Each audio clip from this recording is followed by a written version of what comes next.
The European Union seems to be on the brink of collapse, and the threat does not come only from external sources, but also from several outliers within. The bloc seems to be split in the middle, especially in matters of foreign policy, security apparatus, and a constant tug of war between popular sentiment and necessity or pragmatism. Rebels within the bloc have been openly questioning the bloc's decisions, and some even claiming that the EU is on the path to self-destruction. In this episode of HT In Depth, we dive deeper into the following big questions. Why is the EU facing an acute identity crisis? Is the Ukraine war the catalyst behind the EU's troubles? Is overdependence on America harming the EU? Will the EU die a slow death or reinvent itself? I'm Aayesha Varma. Let's get started.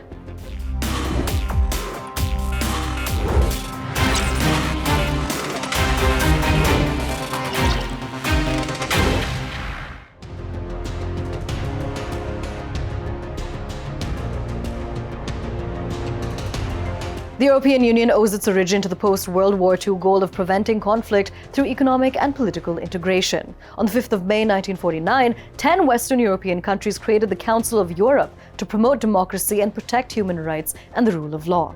The European Convention on Human Rights came into force on the 3rd of September 1953. On 9th of May 1950, the French Foreign Minister, Robert Schuman, presented a plan for deeper cooperation and integration of the coal and steel industries of Western Europe. This date is still celebrated as Europe Day. On 18th April 1951, 6 countries, Germany, France, Italy, the Netherlands, Belgium, and Luxembourg, signed a treaty to run their coal and steel industries under common management. On the 25th of March 1957, building on the success of the Coal and Steel Treaty, the 6 founding countries expanded their cooperation to other economic sectors. And then on the 19th of March 1958, the European Parliament took birth. Later, the Maastricht Treaty, which took effect in 1993, replaced the EC with the EU. The euro also debuted as a common single currency for participating EU members on the 1st of January 1999.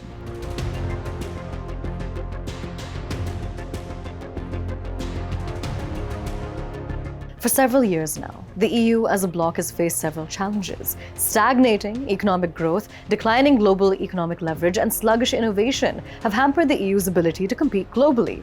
Regulatory burdens and incomplete reforms of the single market add to these challenges. There is an internal contest about how aggressively to pursue EU-wide climate goals, particularly the Net Zero Industry Act and Green Deal, since not all member states support accelerated climate action or agree on funding priorities.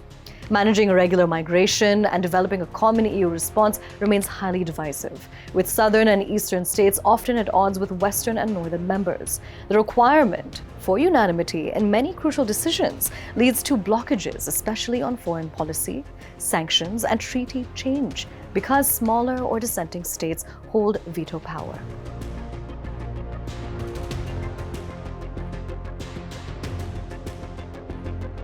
While many of these issues have plagued the EU for decades, 2 milestone events have highlighted the fault lines within the EU like never before.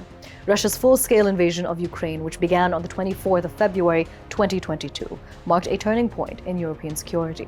Putin's blitz exposed Europe's struggle to meet the demands of a rapidly evolving wartime environment, throwing the EU into uncharted territory in foreign security and defense policy.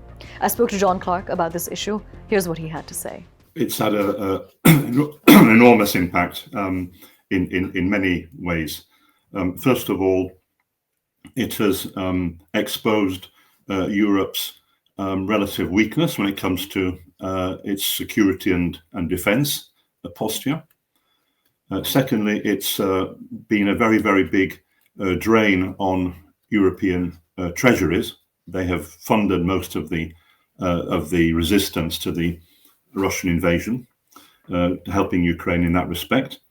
Remember, Europe was once heavily reliant on Russian energy but has since sought to cut ties. In 2021, before the invasion, Russia supplied around 45% of the EU's natural gas and 27% of its coal imports. Coal dependence was also significant, with around 45% of imported coal coming from Russia.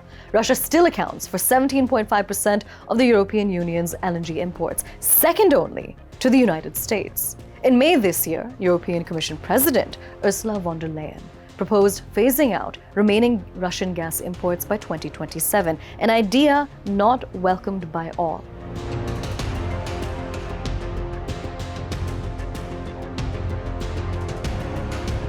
Many experts also blame the rampant Russophobia among Europe's policymakers as one of the primary reasons for the bloc's troubles. Listen to what some experts we spoke to said on the issue. The Russophobia that is underway in Europe is another factor.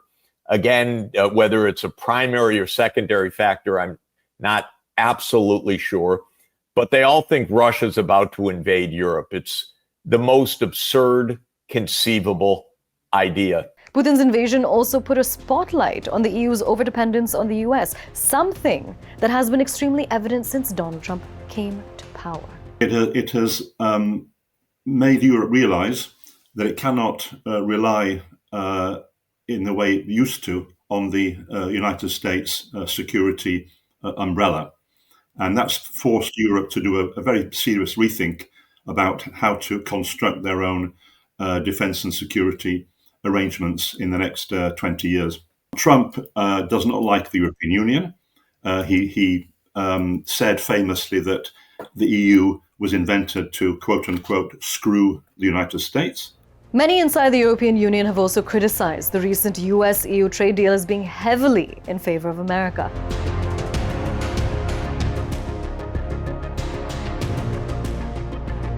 Ironically, some of the European Union's fiercest critics are inside the bloc itself. Hungarian PM Viktor Orbán leads the charge. The European Union has decided to go to war. It has been declared that, even if the United States withdraws, it will continue supporting Ukraine. This is disappointing to me because the EU was founded as a peace project, and now it is becoming a war project. Hungary has decided not to go to war. Yet the EU has decided that Hungary must join the war. It has also been decided that for this to happen, Hungary must have a government that is both Ukraine-friendly and Brussels-friendly. This is the backdrop to Hungary's domestic political situation today. This is the reality of energy supply in Central Europe. We've been over this twice. I spoke to my colleague, Secretary of State Marco Rubio, once in person, in the first half of the year, when I was here in Washington, and we spoke once about a week and a half ago on the phone for about 40 minutes, and we talked through this issue very clearly. Marco Rubio said both times that we have to respect geography or geography must be respected. In other words, geography must be taken into account and reality must be acknowledged. But again, the European countries are trying to fool the world. The Western Europeans are trying to fool the world by saying that they do not buy Russian oil, while they do it by detour. They blame us, who buy 2.2% of Russia's total oil exports. Facts and figures are stubborn things. Other notable outliers include Slovakia, Poland, and even Germany. The major points of contention range from purchase of Russian energy to the expansion of the Eurozone and security issues. It's not only Hungary and Viktor Orban who are outliers. There are several differences between different member states in terms of their attitude towards Russia, towards China, towards the USA, and indeed towards Israel and Gaza. We've seen some very, very worrying cracks in European unity on all of those counts in respect of relations with all those countries. Slovakia's prime minister has even gone so far as to say that the European Union is becoming a force for war. In 2004, when we joined the European Union, I was convinced that this was the only project that could guarantee peace on the European continent.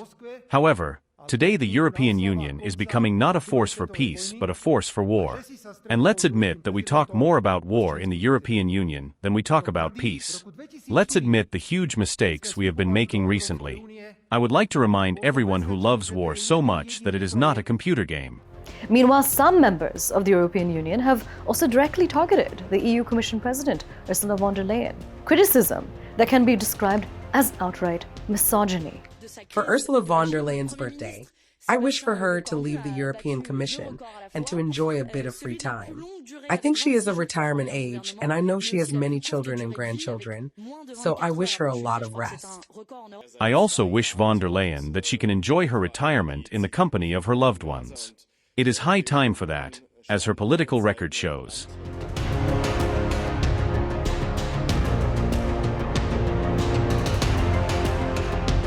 Which brings us to the big question. Is the EU speeding away on the highway that leads to eventual collapse? Or can the bloc reinvent itself in the rapidly evolving geopolitical realities of the modern world? External factors aside, a lot of what happens to the EU may actually depend on whether the European Union can survive some of its own leaders. So is the EU set to implode? With Russia testing Europeans' resolve with frequent drone incursions and the fragile economic and political situation in some member states, the fuse is definitely lit and the sparks are flying from Budapest to Bratislava. But whether it's dynamite or just a few firecrackers depends on if the bloc can find a way to rewrite its script, one that balances energy, security, unity, and peace without blowing itself up in the process.